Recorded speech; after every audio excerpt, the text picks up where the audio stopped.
কিয়ামতের দিন আল্লাহর এই আরশটা 8 জন ফেরেশতা বহন করবে। এদের সাইজ কত বড় শুনতে মনে চায়? বিশ্বনবী বলেন ওই ফেরেশতার সাইজ আমি দেখে এসেছি। কত বড় শোনো, পুরো সাইজ বলা যাবে না। বিশ্বনবী বলেন ওই ফেরেশতার কানের লতি থেকে কাঁধ বরাবর। আপনার কানের লতি থেকে কাঁধ কতটুকু হবে? 4 আঙ্গুল 5 আঙ্গুল। বিশ্বনবী বলেন ওই ফেরেশতাগুলোর কানের লতি থেকে কাঁধ বরাবর আসতে সবচেয়ে দ্রুতগামী যানবাহন, পৃথিবীতে সবচেয়ে দ্রুত চলে আলোর ফোটন।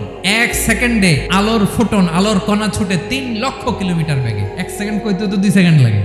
বিষ্ণুই বলেন এরকম যানবাহন দিয়ে যেটা সেকেন্ডে 3 লক্ষ কিলোমিটার বেগে ছুটে, এরকম দ্রুত যদি কেউ ছুটে তাহলে ওই ফেরেশতার কানের লতি থেকে কাঁধ বরাবর আসতে 700 বছর সময় লাগবে।